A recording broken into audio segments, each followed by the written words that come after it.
फिर सुलझने के बजाय उलझ सी जा रही है सर। केस और भी कॉम्प्लिकेटेड और चैलेंजिंग होता जा रहा है। हर मुजरिम यही सोच के जुर्म करता है, बचता रहेगा, कभी पकड़ा नहीं जाएगा। और मासूमों की चीखें, उनका दर्द हमेशा इस कायनात में गूंजता रहता है या चिता की आग में झुलसा दो। और सच की एक नियति है, वो हर कब्र से निकलकर, हर चिता से उठकर एक ना एक दिन सामने आता जरूर है। स्वाहा स्वाहा स्वाहा। अपने हथेली को काट के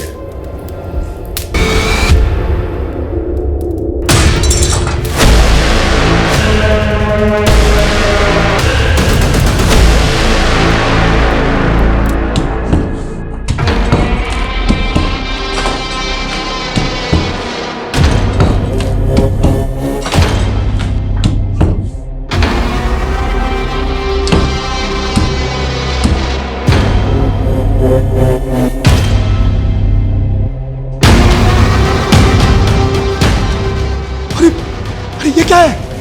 ये तो कंकाल है। वही तो।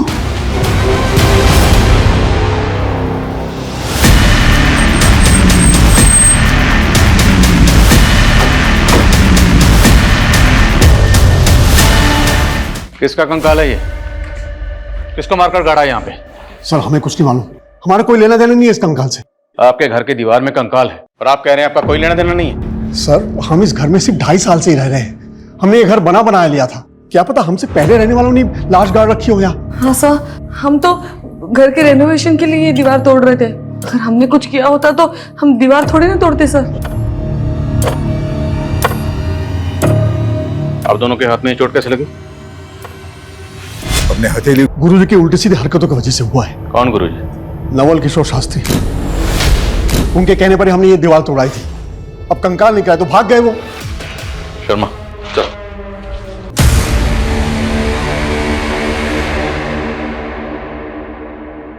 पूनम, पूनम, थोड़ी देर ये पढ़ाई छोड़ दे और चाय नाश्ता कर ले। पढ़ाई में ऐसे खो जाती हो ना, तुम्हें खाने पीने का बिल्कुल ध्यान नहीं रहता। लो खाओ। हुआ क्या बताऊं, इस इकोनॉमिक्स ने ना होश उड़ा रखे मेरे। पिछली बार ग्रेड्स कमाए थे ना, तो मैंने ठान लिया था कि इकोनॉमिक्स में तो मुझे टॉप करना है, इसीलिए। तुझ जैसी लगन हो ना, जिंदगी में कोई पीछे रह ही नहीं सकता। लेकिन आज भी तू मुझे बुआ बुआ बोलती है, माँ नहीं बोल सकती। बुआ? कैसी बातें कर रही हो आप, तो माँ से बढ़कर हो। चलो ठीक है, अब से मैं आपको माँ ही कहूंगी। अच्छा चल जल्दी से नाश्ता कर ले, मैं बाजार जाके सब्जी लेकर आती हूँ।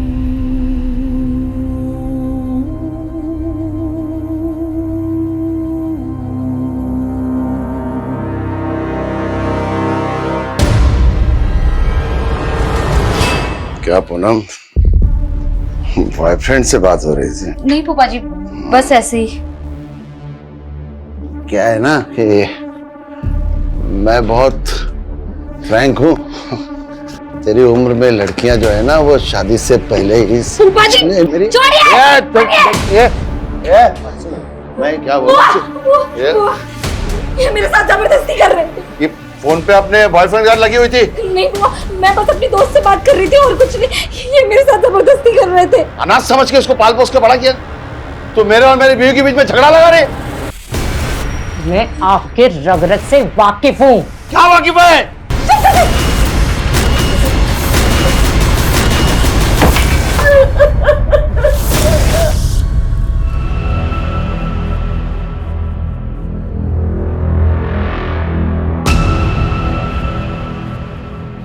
आप लोग इस घर में नहीं रह सकते। मैं घर सील करना होगा जब तक जांच पूरी नहीं होती। मेरा भाई यही नजदीक में रहता है, हम वहां चले जाएंगे।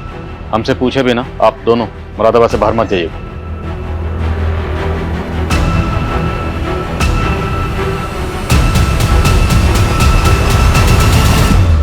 देखिए, मैं एक वास्तु विशेषज्ञ हूं। नीलू के घर की वो दीवार मुझे वास्तु के हिसाब से ठीक नहीं लगी, उचित नहीं थी, इसलिए तुड़वा दी। अब उसमें कंकाल निकल आया, उसमें मेरा क्या दोष है? और इस दीवार को तोड़वाने के लिए जो आप लेबर लेकर गए थे, हमने सुना वो सब आपके चेले थे। बिल्कुल, हमारे चेले थे।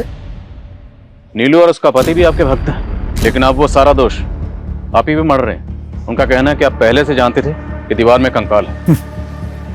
हम कैसे जान जाएंगे कि उसमें कंकाल था? अगर जानते तो तुड़वाते क्यों? वो तो मुझे दिव्य ज्ञान से आभास हुआ था कि उस दीवार में कुछ अनिष्ट है, और उसी दिव्य ज्ञान से हमें आभास हुआ है कि नीलू के भाई अविनाश की दाढ़ी में तिनका है। आचार्य जी, दाढ़ी को साइड में रखिए, स्पष्ट शब्दों में बताइए क्या कहना चाहते हैं। नीलू का भाई उस दीवार को गिराने का विरोध कर रहा था।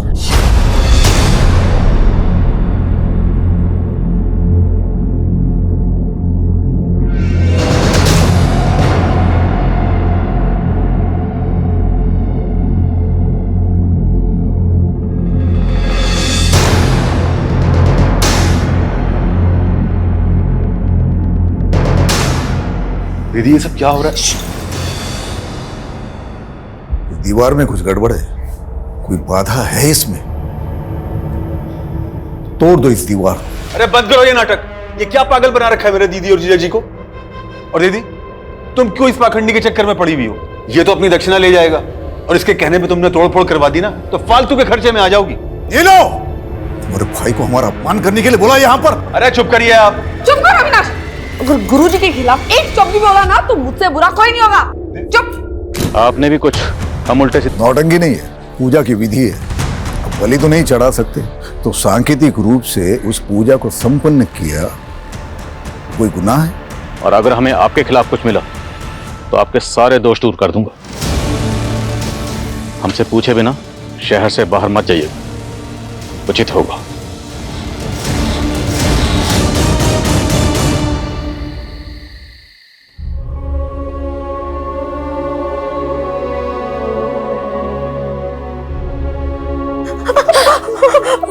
मेरी वजह से रोज आपको फूफा जी मारते हैं। इससे अच्छा मैं कहीं चली जाती हूँ। सच में तू कहीं नहीं जाएगी, और मेरे रहते हुए आदमी तुझे हाथ भी नहीं लगा सकता। वाह शांति, वाह, कितनी महान है तू। बहुत महान है, गैरों को भी अपना बना लेती है तू। लेकिन मैं किसी पे एहसान करता हूँ तो पूरा वसूल करता हूँ। अरे इसी कर्म के वजह से ना भगवान ने कभी अपनी औलाद नहीं दी हमें। तेरे को उसको बेटी बनाने का है ना, बनाओ। पर तुम दोनों को इधर चैन से रहने है तो मेरी बात मान लो, घर की बात घर में ही रहेगी। हट हट। बोला था ना दीदी, उस गुरुजी के चक्कर में दीवार मत गिरवाओ। अब कंकाल निकल गया ना, अब पुलिस आप लोगों का आगा पीछा खंगालने में जुट जाएगी। आपको पता है उस दीवार में किसको मार के गाड़ा गया था? हमें कैसे पता होगा? अरे हमको तो हमारे घर से निकाल दिया पुलिस वालों ने, पूरा घर सील कर दिया उन्होंने। घर तो सील करेंगे ही, और अब आप लोग यहां रहोगे तो पुलिस वाले यहां भी आएंगे। यानी तू कहना क्या चाहता है? हमारे बुरे वक्त में हमें अपने घर में भी नहीं रखेगा? अरे जीजा जी कैसी बातें कर रहे हैं आप रहो ना आराम से जब तक रहना है। बल्कि मैं एक काम करता हूं, आप लोगों के लिए कृतिका का कमरा साफ करवा देता हूं।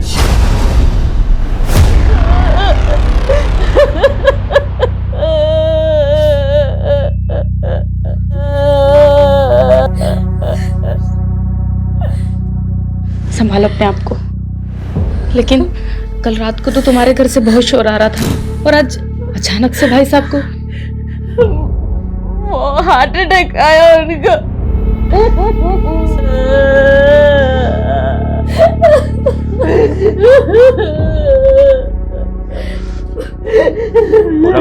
बात कर लिए, वो लोग आधे एक घंटे में डेथ सर्टिफिकेट बना के दे देंगे। चलिए अब अंतिम संस्कार की तैयारी करते हैं।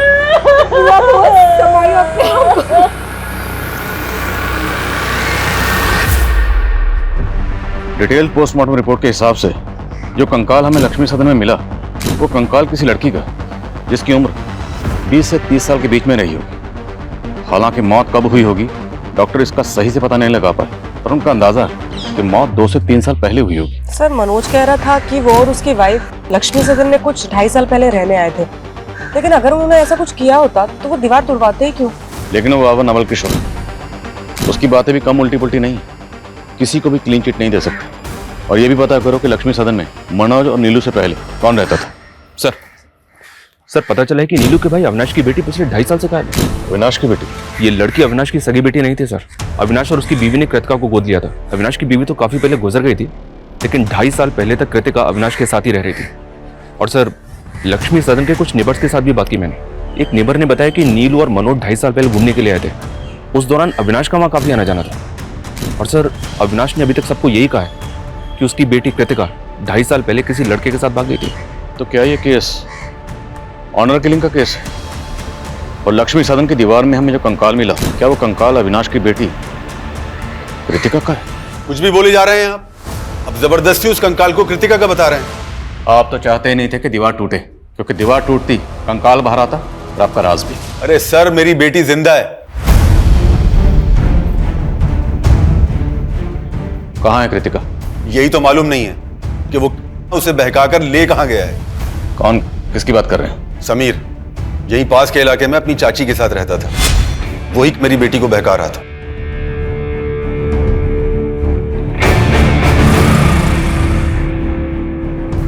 कृतिका, मैंने तुझे कितनी बार समझाया है उस लड़के से दूर रहा कर। पर पापा समीर में बुराई क्या है? वो लड़का हमारी बिरादरी का नहीं है। मैं सब में नहीं मानती पापा। उस लड़के ने कृतिका का दिमाग खराब कर रखा था और वही हुआ। एक दिन कृतिका उस लड़के समीर के साथ भाग गई। और आपने पता करने की कोशिश नहीं की कि आखिर आपकी बेटी है कहाँ? मैं उस लड़के की चाची से मिलने गया था, लेकिन उसकी चाची ने भी कुछ नहीं बताया और बदनामी के डर से पुलिस में कंप्लेंट नहीं कर पाया। पुलिस कंप्लेंट इसलिए नहीं की क्योंकि आप कांड करके बैठे हुए। उस लड़के के बारे में बताइए जो कृतिका को लेकर भागा। अब हम पता करेंगे कि कृतिका कहाँ है। आंटी जी, जो लिखा होता है उसे टाला तो नहीं जा सकता। आप लोगों को किसी भी तरह की कोई भी परेशानी हो, कुछ भी जरूरत हो, हमसे बोलिएगा, हम हैं अभी।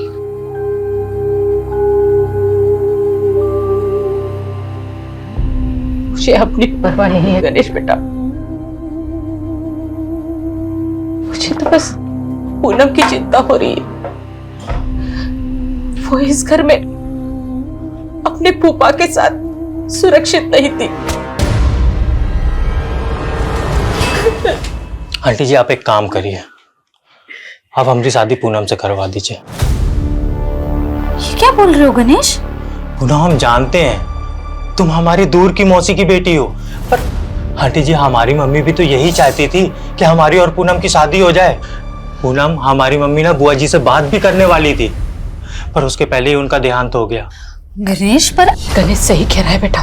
देखो, तुम दोनों एक दूसरे को बचपन से जानते हो। मुझे ऐसा लगता है गणेश से बेहतर तुम्हारे लिए कोई लड़का हो ही नहीं सकता।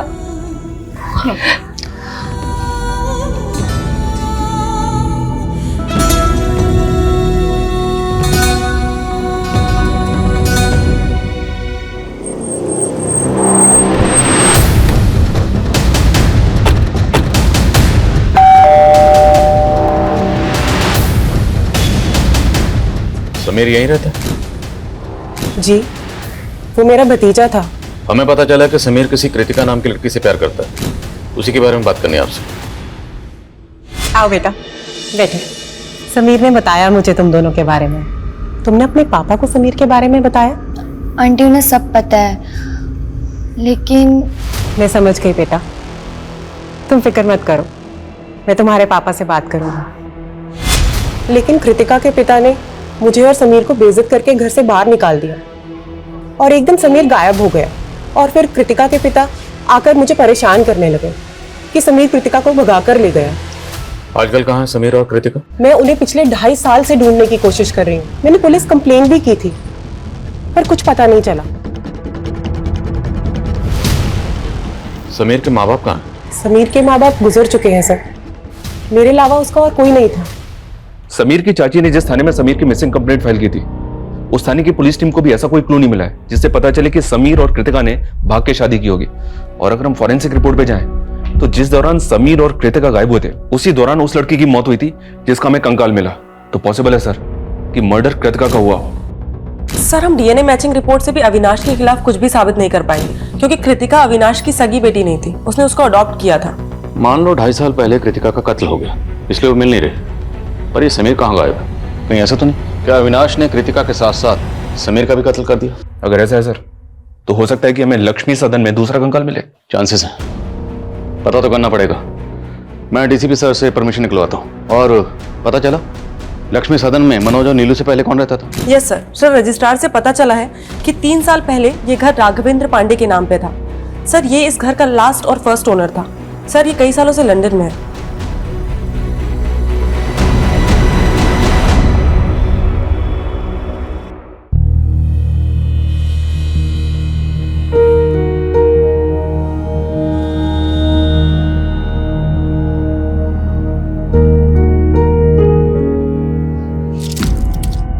तुमने शराब पी रखी है? अरे वो हमारे दोस्तों ने थोड़ा लिटिल पिला दिया। तुमने मुझे पहले क्यों नहीं बताया कि तुम शराब पीते हो? अरे इसमें बताना क्या है, जमाना पीता है भाई। जमाना पीता हो चलेगा, लेकिन मुझे बिल्कुल पसंद नहीं है। तुम्हें मालूम है ना, इसी की वजह से फूफा जी ने मेरे साथ। अरे तो हमने तुमको बचा लिया ना तुम्हारे फूफा जी से। चलो अब हमारा मूड मत ऑफ करो, आज हमारी फर्स्ट नाइट है भाई। क्यों गणेश?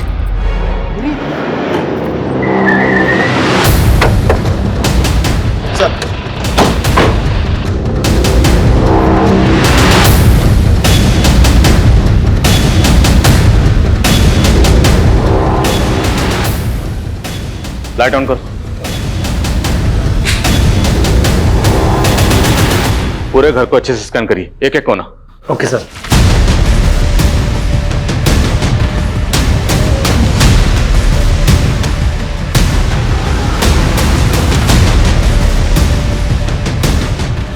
सर कुछ नेबर्स ने बताया 2.5 साल पहले इस घर में एक मेड काम करती थी जो अचानक से गायब हो गई। कौन मेड? सर संजना नाम था हमारी मेड का, लेकिन आप उसके बारे में क्यों पूछ रहे हैं? हमें पता चला है कि आप उसके साथ कुछ अच्छा बर्ताव नहीं करते थे। तकरीबन 2.5 साल पहले उसने मोहल्ले में तमाशा किया था।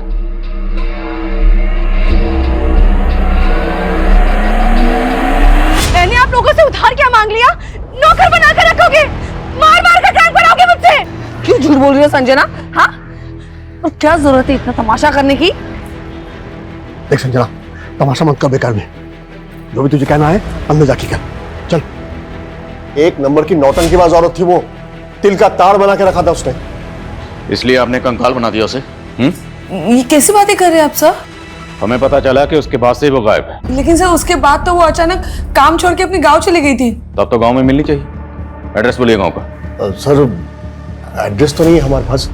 जिस एजेंसी के जरिए उसको काम पर रखा था उस एजेंसी का एड्रेस तो होगा? नहीं सर, किसी एजेंसी के थ्रू हमने काम पर नहीं रखा था उसे। वो खुद ही घर आई थी काम मांगने के लिए। कहती थी मंजुलापुरा में कहीं रहती है, लेकिन वहां एग्जैक्टली कहाँ ये हमें नहीं मालूम सर। ठीक, फोन नंबर बोलिए उसका। सर उसके पास फोन नहीं था।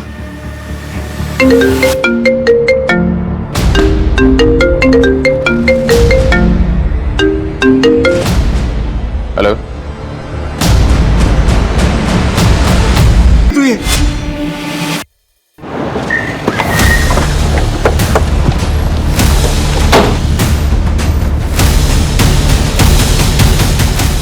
सर एक डाउट है, ये देखिए फर्श की ये टाइल्स एक ही कलर और डिजाइन की है और ये टाइल्स बाकी टाइल्स के मुकाबले ज्यादा नई लग रही हैं।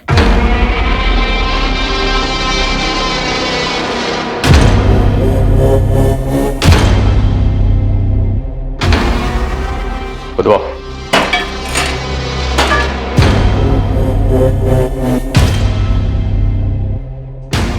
एक मिनट विशाल, मिट्टी हटाओ।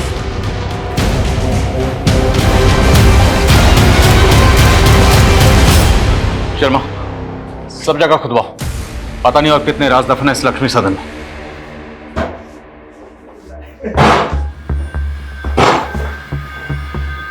हमारी पत्नी।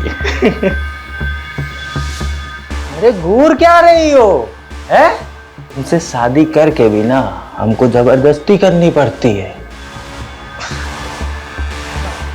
ये हमको वो सुकून देगी जो तुम हमको जिंदगी में कभी नहीं दे सकती। मैंने कभी सोचा भी नहीं था गणेश कि तुम ऐसे निकलोगे। अरे हम ऐसे ही हैं। आओ डार्लिंग, बैठो। अब तुम देखो और चलो। है? पैर ऊपर कर लो, आराम से।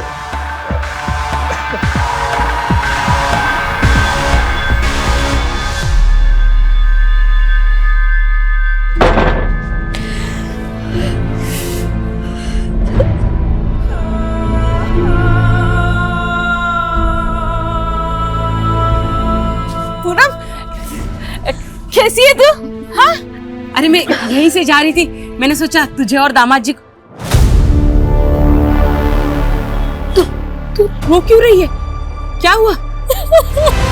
सर, एक कंकाल को एग्जामिन करने के बाद पता चला है कि ये कंकाल 18 ईयर्स एंड अबव किसी लड़के का है सर। क्या?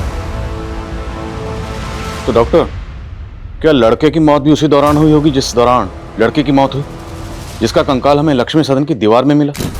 हो सकता है सर, मैं आपको डिटेल रिपोर्ट जल्दी सेंड करता हूँ। ये चेन हमें कंकाल पे मिली थी। क्या समीर ऐसी चेन पहनता था?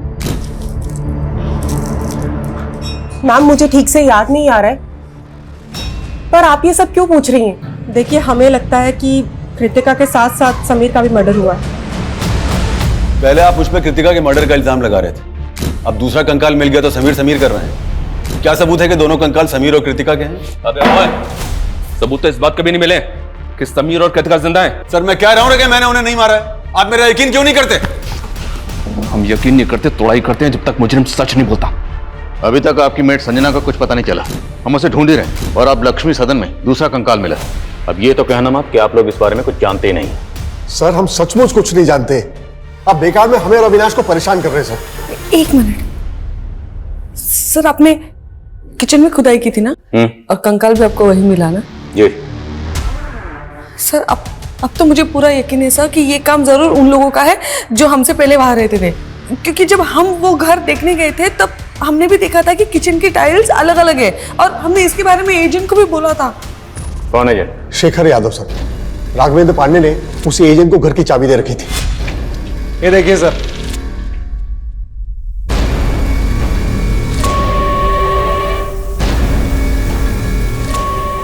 आइए सर, एक रूम और है, बहुत खूबसूरत है, आपको दिखाता हूँ। आइए। एक मिनट। क्या हुआ सर? ये फर्श तो बहुत अजीब ढंग से बनी हुई है, ना टाइल्स मैचिंग है ना ठीक से लगे हुए हैं। अरे सर, बहुत छोटी सी चीज है, डोंट वरी, सब हो जाएगा। हाँ जी। एक मिनट, लेकिन डील फाइनल करने से पहले हमें ओनर से मिलना है। हाँ जी बिल्कुल, पर वो फिलहाल तो लंदन में है सर। उनका ये कहना है कि एक बार जैसे ये डील लॉक हो जाती है तो रजिस्ट्रेशन के लिए इंडिया आ जाएंगे। सर, ओनर तो सिर्फ डॉक्यूमेंट साइन करने के लिए आए थे सर, लेकिन उस वक्त लक्ष्मी सदन का करता धरता ये एजेंट शेखर यादव ही था। क्या सर, लक्ष्मी सदन में 2 कंकाल मिले हैं? ओ एजेंट, हमारे साथ ड्रामा मत कर। लक्ष्मी सदन का सौदा तुमने करवाया था ना? सर, मैंने करवाया था, पर इस बात को 2-3 साल हो गए हैं। एग्जैक्टली। ये जो मर्डर हुआ है ना, वो भी 2-3 साल पहले ही हुए। उस घर के पहले मालिक राघवेंद्र पांडे ने जाने से पहले चाबी तेरे हवाले की थी। लक्ष्मी सदन की चाबी 24 घंटे तेरे पास रहती थी, और जहाँ किचन में कंकाल मिला है वहाँ की टाइल्स बदली गई, और मनोज और नीलू ने तुझे इस बारे में बताया भी था। नहीं सर, मुझे इस बारे में कुछ नहीं बताया था। सर, हो सकता है ये मनोज और नीलू ने ही टाइल्स बदल दी हो, या हो सकता है ये फर्स्ट ओनर और सेकंड ओनर ने ये सब कांड किए हो। फर्स्ट, सेकंड, थर्ड जितने भी ओनर सबको घसीटेंगे। तो ये बता, लक्ष्मी सदन में किसकी लाश गाड़कर राघवेंद्र पांडे लंदन भागा? सर, मुझे क्या मालूम। सर, मैं बस इतना बता सकता हूँ कि ये राघवेंद्र पांडे एक अय्याश किस्म का आदमी था। उसने मुझे लंदन जाने से पहले करीब 3.5 साल पहले अपना घर बेचने के लिए कहा था। उसके बाद मैं जब भी उससे जाके मिलता था तो हमेशा नए लड़के लड़कियों के साथ रहता था। उस दौरान ये अकेला रहता था सर। अरे शेखर, कैसा है? मैं अच्छा हूँ सर, आप कैसे हैं? बस बढ़िया, बैठना। नहीं सर, थैंक यू। अरे नहीं सर। सर, मैं ये कह रहा था, वो एक पार्टी से बात की थी आपके घर के लिए, तो 70 लाख रुपए बोल रहे हो। 85 लाख रुपए से 1 रुपए कम नहीं लूंगा। सर, उसके 2 दिन बाद ये मेरे ऑफिस आया और कहने लगा कि लक्ष्मी सदन 70 लाख में भी बिकवा दो। लेकिन सर, तब तक वो पार्टी दूसरी डील कर चुकी थी। उसके बाद उसने चाबियां दी और लंदन चला गया, बोला कि जल्द से जल्द बिकवा दूं। बोलो शर्मा। सर, रसोई के दूसरे हिस्से में एक और कंकाल मिला है। तीसरा कंकाल? जी सर, देखते ही देखते double murder case triple murder में बदल गया सर। तुमसे बात करके ना मैं सब कुछ भूल जाती हूँ। मेरे सारे दुख, सारी परेशानियां सब एकदम से गायब हो जाते हैं। हम तुम्हारा हर दुख अपना बना लेंगे, बस एक बार हाँ कह दो। मुझे लगता है कि मैं तुमसे प्यार करने लगी हूँ। रिपोर्ट से साफ है कि पहला कंकाल 20 से 30 साल की लड़की का है, दूसरा 20 से 30 साल के लड़के का और तीसरा 3 से 5 साल के बच्चे का। और इनके अलावा अभी तक और कोई कंकाल हमें नहीं मिला सर। अभी तक हमें ऐसा लग रहा था कि समीर और कृतिका का मर्डर हुआ होगा, लेकिन बच्चे का कंकाल मिलने के बाद ऐसा लग रहा है जैसे किसी कपल के साथ साथ उनके बच्चे का भी मर्डर हुआ होगा। शर्मा मत भूलो, नीलू और मनोज की मेड संजना भी गायब। हमारे जितने भी सस्पेक्ट हैं उनमें से हम किसी को भी क्लीन चिट नहीं दे सकते। फिलहाल इन तीनों विक्टिम्स की पहचान पता करने पर जोर दो। एक बार इनकी पहचान हो गई तो इस केस की चाबी हमारे हाथ में होगी। मैं कमिंग सर? कमिंग। सर, मैंने लक्ष्मी सदन के पहले ओनर के बारे में पता किया है। राघवेंद्र अपनी बीवी नेहा और 5 साल के बेटे के साथ रहता था। सर, उनका एक सर्वेंट भी था। सर, लोगों का कहना है कि राघवेंद्र की अय्याशी की वजह से उसकी वाइफ से उसका बहुत झगड़ा होता था। शर्म करो राघव, एक बेटा है हमारा और तुम्हारी अय्याशी की खत्म ही नहीं होती। सर, 3.5 साल पहले राघवेंद्र के बीवी, बेटा और नौकर तीनों गायब हो गए। राघवेंद्र ने लोगों से कह दिया कि नौकर गांव चला गया और उसकी बीवी का किसी से एक्स्ट्रा मैरिटल अफेयर था, तो वो अपने बच्चे को लेकर उसके साथ भाग गई। तो क्या ये तीनों कंकाल राघवेंद्र की बीवी, बच्चे और उसके नौकर के भी हो सकते हैं?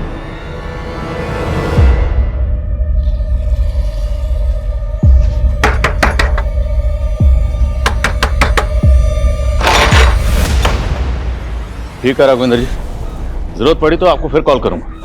Thank you. इस राघवेंद्र को इंडिया बुलाना आसान नहीं होगा। कोर्ट से इसके प्रत्यर्पण की अर्जी हासिल करने के लिए हमें कोर्ट में अपनी दलीलें मजबूत करनी होगी। इस एजेंट शेखर को बुला, क्योंकि राघवेंद्र के लंदन जाने के बाद शेखर ने ही लक्ष्मी सदन में रेनोवेशन का काम करवाया था। सर, मैंने सिर्फ कॉन्ट्रैक्ट दिया था रेनोवेशन का।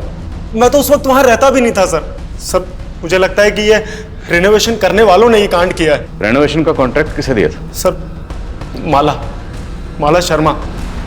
सर, हमने एकदम बेस्ट क्वालिटी का मटेरियल यूज किया है, ऐसे कैसे डैमेज हो गया? चिल्लाओ मत, हमने पूरी कमिटमेंट के साथ हमारा काम किया है। अब मेरी पेमेंट में से 1% भी काटा ना तो 100% वसूलूंगी, समझे? You don't know who I am. And Rohit, you कितनी बार कहा है तुमसे, अगर मटेरियल में मिलावट करो तो ऐसे करो कि किसी को पता ना चले।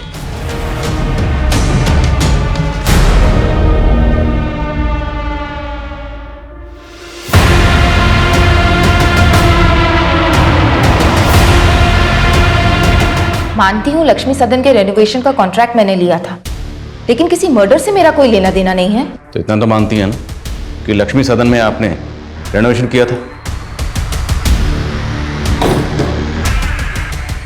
किचन की टाइल्स, दीवारों का टेक्सचर, ये सब आपने वहां पर चेंज किया। किचन और दीवार में कंकाल कहाँ से आए? मैंने कोई तोड़फोड़ नहीं करवाई थी सर, बस वास्तु के हिसाब से थोड़ा बहुत ऑल्टरेशन करवाया था। लेकिन बाबा नवल किशोर, जो खुद वास्तु एक्सपर्ट है, उनका कहना है कि उस घर में वास्तु दोष था। नवल किशोर बाबा? आप जानती हैं उसे? जी, उनसे मैं वास्तु की टिप्स लेती हूँ और लक्ष्मी सदन के लिए भी उन्होंने सजेशंस दिए थे। रेनोवेशन के दौरान वहां कौन कौन आता था? मेरे वर्कर्स, मिस्त्री, कारपेंटर, पेंटर, उनके ठेकेदार के पास वहाँ की चाबी रहती थी। और बाबा नवल किशोर भी वहाँ विश्वकर्मा पूजा और यज्ञ के लिए आ रहे थे। देखिए, मेरा किसी भी हत्या से कोई लेना देना नहीं है। जैसे माला मेरी भक्त है, वैसे नीलू भी मेरी भक्त है। ये तो सारा होनी का खेल है। आचार्य जी, ज्ञान बांटना बंद करिए। अगर हमें बाद में पता चला ना कि आपने कुछ भी छुपाया था या झूठ बोला था, तो इतना याद रखना, यहां पर हम इस डंडे से ज्ञान बांटते हैं। सुनिए, ये पुलिस वाले हमारी मेड संजना का भी पता लगा लेंगे, ये तो मैंने सोचा ही नहीं था। अच्छा, तो ये तुम दोनों का कांड था? अपनी मेड को मार के घर में गाड़ दिया और पुलिस मेरे पीछे पड़ी हुई है। तो तू कौन सा कम है? 2.5 साल पहले हम जब 2 महीने के लिए घूमने गए थे, तभी तेरी बेटी और उसका वो लफंगा दोस्त, क्या नाम है उसका, दोनों गायब हो गए थे ना? तूने ही दोनों को मार के गाड़ दिया होगा। एक तो मैंने तुम दोनों को घर में रहने की जगह दी और मुझ पे ही चढ़ रहे हो। चलो देख लो, चलो चलो, मैंने बहुत बड़ी गलती की। अविनाश, तुम्हें अपने घर में रहने नहीं चाहिए। अविनाश, जाओ यहाँ से। जिस वक्त लक्ष्मी सदन में रेनोवेशन का काम चल रहा था, उस वक्त बाबा नवल किशोर के अलावा माला के 3 ठेकेदारों के पास भी लक्ष्मी सदन की चाबी रहती थी। मिस्त्री राज, कारपेंटर योगेश और पेंटर मुन्ना, तीनों को हाजिर करो। सर।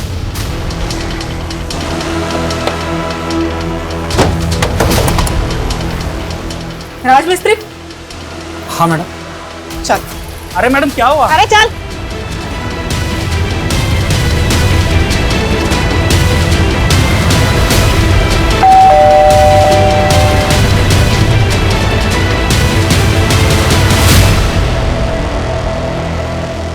कृतिका, पापा, हमें हमारे दोस्त से पता चला है कि आपको पुलिस बहुत परेशान कर रही है। भले ही हमने आपकी मर्जी के खिलाफ शादी की थी, लेकिन मैं भूल नहीं सकती कि मुझ जैसे अनाथ को आपने पाल पोस के बड़ा किया है। इसीलिए हमने फैसला किया है कि हम पुलिस की गलतफहमी दूर करेंगे। उन कंकालों के बारे में मैं कुछ नहीं जानता। तेरे अलावा माला ने जिस कारपेंटर और पेंटर को ठेका दिया था वो दोनों गायब। उन दोनों के फोन भी बंद है। अरे साहब उनसे मेरा कोई वास्ता नहीं है। वो दोनों ना उमरा गांव में रहते हैं साहब, वही कहीं आपको मिल जाएंगे। अविनाश का फोन आया था सर, कृतिका और समीर दोनों जिंदा है। और नीलू और मनोज की जो मेट थी संजना, उसके बारे में कुछ पता चला? जी हाँ सर, उस मोहल्ले की कुछ और काम वालियों से उसके गांव का पता चला है। वो बिहार की रहने वाली है। बिहार पुलिस को अपडेट दिया है मैंने।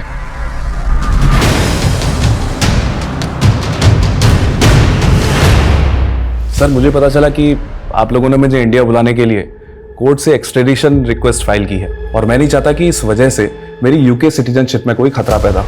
इसीलिए आपकी गलतफहमी दूर करने के लिए मैं खुद यहाँ चला आया। बहुत बहुत शुक्रिया जो आप इतनी दूर से हमारी गलतफहमी दूर करने के लिए खुद यहाँ तशरीफ लाए। अब ये बताइए कि आपकी बीवी, बेटा, नौकर गायब है, करेक्ट? लक्ष्मी सदन जहाँ आप पहले रहते थे वहां से हमें 3 कंकाल मिले। सर ये दीवार तो छत की लोड बेयरिंग दीवार थी।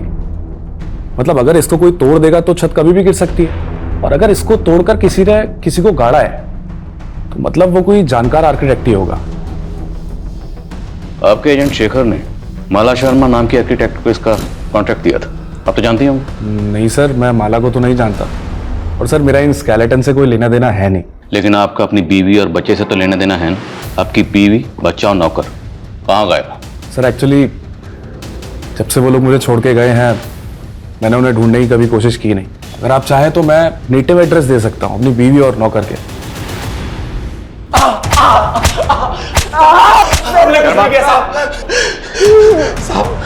हमने कुछ नहीं किया साहब, हम तो मामूली से पेंटर और कारपेंटर हैं। तो गायब क्यों हुए थे? साहब हमें काम नहीं मिला इसलिए हम गांव चले गए थे।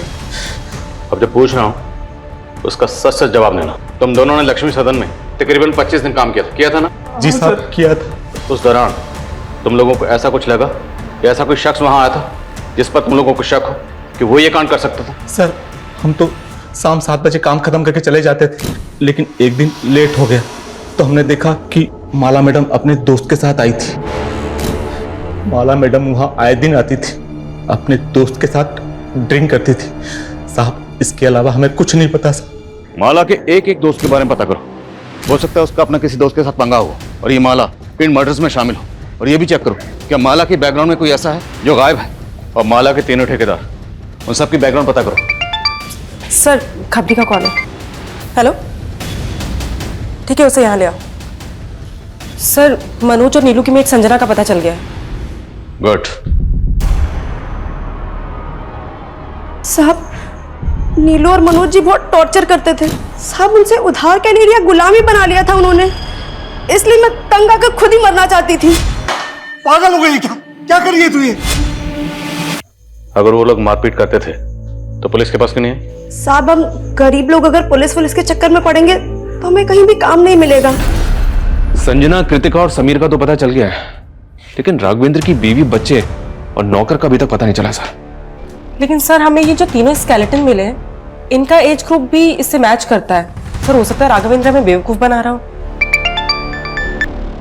हेलो सर वो राज की इंफॉर्मेशन मिली है। राज की इंफॉर्मेशन? स्पीकर। हाँ बोल। 1.5 साल पहले बरेली की पुलिस ने उसे किसी केस में उठाया था। क्या केस था वो? सर वो तो मालूम नहीं, लेकिन पास की बस्ती में एक विधवा औरत रहती है अपने 2 बच्चों के साथ, वहाँ भी उसका आना जाना था सर। शर्मा पता करो बरेली के कौन से थाने की पुलिस राज को उठाकर लेकर गई। राज को हाजिर करो।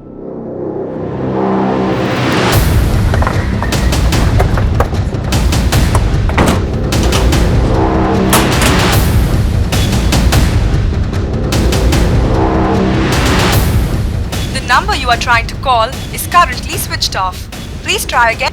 इस राज का तो फोन भी बंद आ रहा है। एक काम करो, इसका फोन ट्रेस करो, पता करो कि ये काम आ गया है। सर। वो विधवा औरत कौन है जिसके पास राज का आना जाना था? सर ये पास की बस्ती में रहती है। सर मैं नहीं जानती राशिद कहाँ है।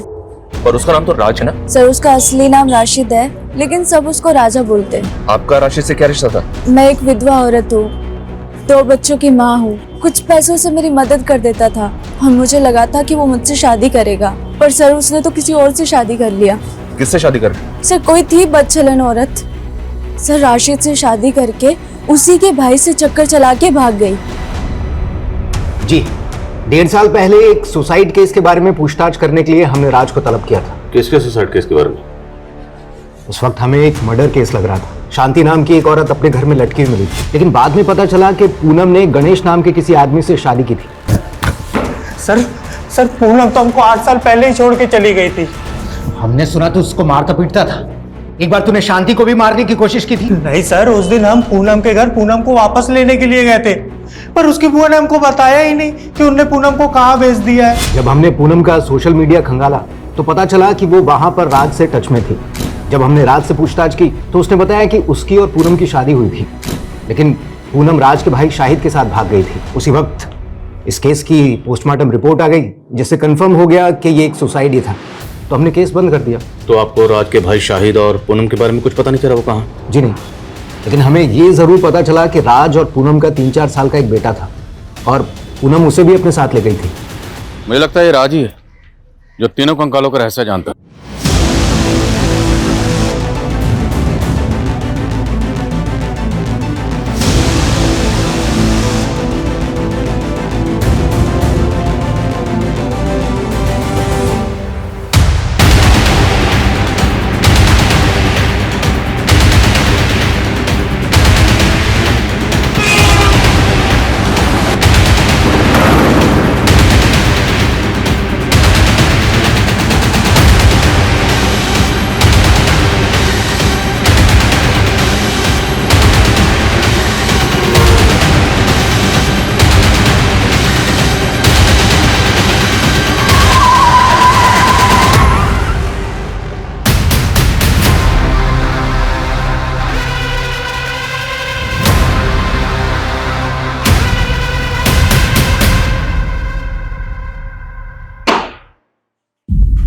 राज उर्फ राशिद, तेरे इस राज से पर्दा उठ चुका है।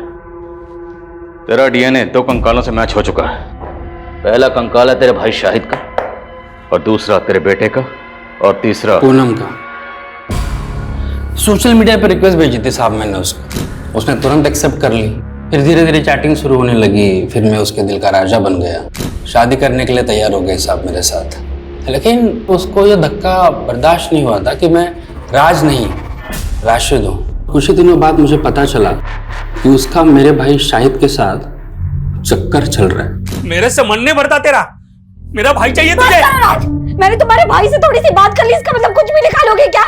शर्म आनी चाहिए तुझे राज। अरे 4 साल का बच्चा है तेरा और पूनम का, भाई पे शक कर रहा है। उनको दिखाने के लिए मैंने उनके झूठ पे भरोसा कर लिया साहब, लेकिन अंदर से बदला लेना था ना। और उस टाइम पे मुझे लक्ष्मी सदन का ठेका मिल गया था, और उस दौरान मेरे बेटे का बर्थडे आया। सही मौका मिल गया था मुझे, तो फिर वो लोग यहाँ आए, फिर मैंने बर्थडे का केक काटा। उसके बाद मैंने उनके कोल्ड ड्रिंक में जहर मिला दिया। फिर मैं सबको बोला कि मेरी बीवी पूनम और मेरा बेटा शाहिद के साथ कहीं भाग गए हैं। और फिर एक बार मैं एक नए हमसफर की तलाश में जुट गया साहब। नया हमसफर मतलब नया शिकार। शर्मा, आशिक का जनाजा है, जरा धूम से निकलना चाहिए।